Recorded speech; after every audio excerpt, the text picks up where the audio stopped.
last Sunday. The Mariners walked off the Twins for the second straight game in a row to win the series 2-1. Luis Castillo faced off against Chris Paddack, and we saw one outlier day as when it comes to pitching. Welcome to the Dom Skiing Channel, your one-stop shop for the Mariners storylines on Seattle's minds. And in this one, the Mariners won another one-run game, coming out on the right side of it, as we didn't earlier in the year too much, 2-1. Tied with the Twins on 6 hits, while out-hitting them 283 to 224 on expected batting average. So we did make good quality of contact.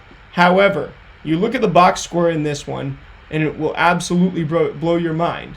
As Chris Paddack goes 8 innings, gets 10 strikeouts, walks just one guy, allows just Cal's home run, was the only blemish on his line, 4 hits in those 8 innings, and goes 110 pitches.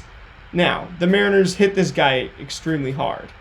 11 hard hits for the Mariners, yet Cal's the only one who gets it over the fence. Sometimes this happens, and this is just what you call an outlier. However, Paddack has been pitching extremely well as of late, and the Mariners have not been the only team to get in the way of his buzzsaw.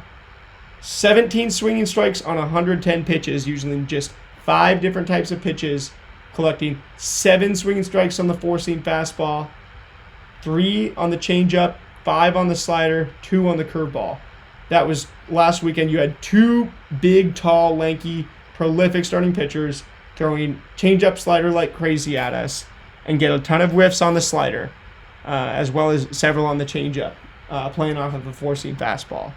I would have thought that we would hit Paddack better after seeing Ober, a very similar guy, the day before, but Minnesota clearly knows what they're doing in their rotation with these two.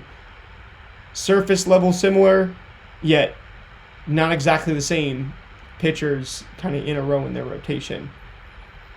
And in this one, you have Cal hit another homer. He still leads the MLB. Right now he's on 25. Just absolutely insane to keep seeing this happen.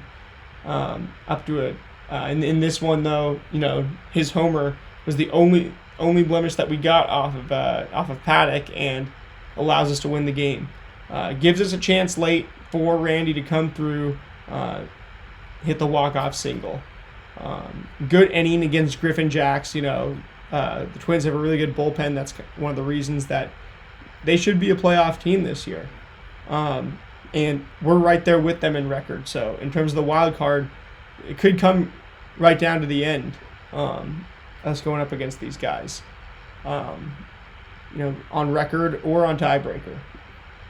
And looking at Luis Castillo, we still haven't seen him rediscover that changeup of his, but that is the goal. If he can, he only induced 1 swing in this one with the changeup, but got 1 swinging strike with it. He did get a whopping 19 swinging strikes on 97 pitches, including 8 on 42 four-seam fastballs and 9 on 29 sliders. So if he's pitching that well, that even without using the changeup much, he did throw it 9 times in this one.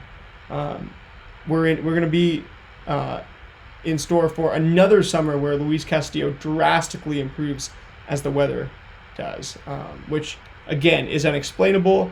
I don't know how I would bet on it going into next season, even if it happens again, because there's nothing to back it up scientifically. But it is the way that it looks based on this start.